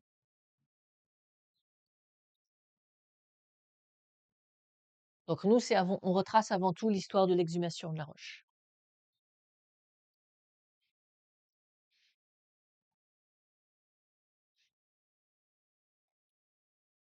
Pas la peine de recopier tous les titres, vous les avez sur le plan. Donc, on l'a fait en TP, le Mont Viso. On a une paragénèse incluse dans une autre paragénèse, donc c'est elle qui est là en premier, c'est l'autre qui est là en second. Une paragénèse à jadéite et grenat, donc un faciès éclogite, inclus dans un faciès schiste bleu. Donc cette roche, elle est descendue dans le faciès des éclogites et elle est remontée dans le faciès des schistes bleus. Et comme il y avait en plus une fracture avec chlorite et actinote, elle est remontée encore après dans le faciès des schistes verts. Et donc on a retracé une exhumation de cette roche depuis le faciès des éclogites jusqu'à la surface.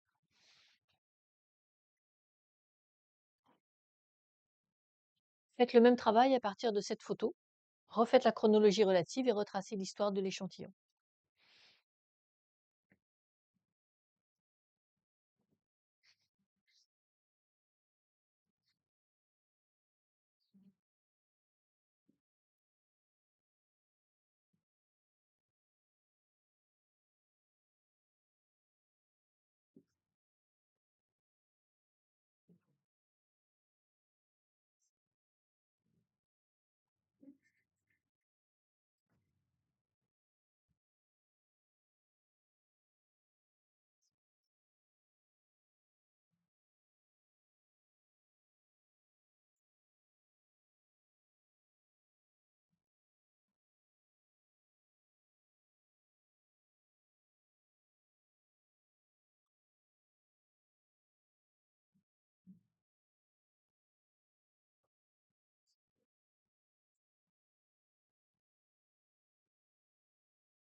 J'ai pas le temps de vous faire réfléchir par vous-même, donc je vais vous donner la solution. Donc dans les exercices, systématiquement, on doit justifier. Donc on va mettre le critère de datation relative. positionner les minéraux et surtout, ce qu'on veut, c'est les faire parler.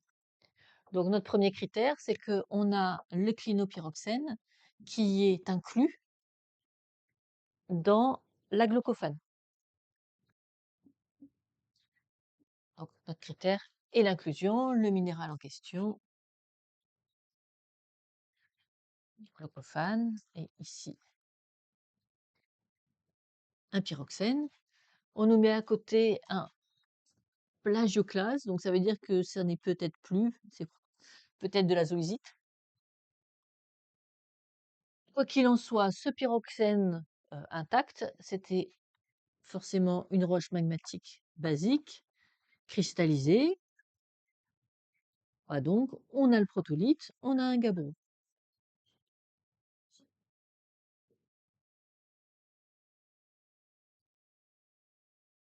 La glaucophane qui l'entoure, c'est un marqueur du faciès des schistes verts, des schistes bleus.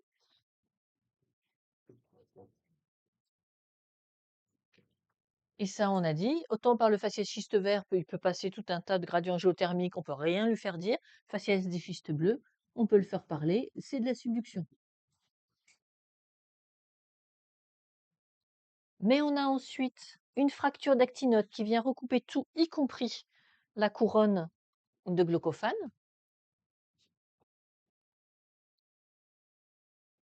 Donc là, notre principe, c'est le recoupement.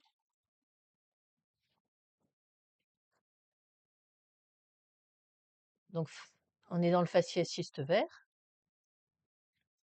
Le faciès schiste vert en lui-même n'est pas porteur d'informations, mais on sait que le faciès schiste vert, c'est dans des pressions et des températures inférieures au faciès schiste bleu. Donc, par rapport au précédent, ça nous indique une remontée. Donc, ce que techniquement, on appelle l'exhumation. Donc ça, c'est ce qu'on attend de vous sur chaque échantillon, même si vous ne le faites pas de façon formelle comme ça, mais ça peut être un moyen pratique pour tout faire. Quels sont vos critères de datation relative? Avec ces critères, positionnez vos minéraux, datation relative, et ensuite faites-les parler. Qu'est-ce que chaque assemblage minéral vous permet de dire? Est-ce qu'il y a moyen de remonter au premier état, donc c'est pas forcément le protolithe, mais l'état initial? Est-ce qu'il y a moyen de faire dire quelque chose à une des paragénèses? Donc là, typiquement, c'est facile, hein, subduction. Et comment on interprète ensuite la succession? Bah, la succession, ça c'est enfoui par subduction et c'est remonté ensuite par le faciès schiste vert. Et puis bien sûr, jusqu'à la surface, puisqu'on a la chance de pouvoir voir cet échantillon.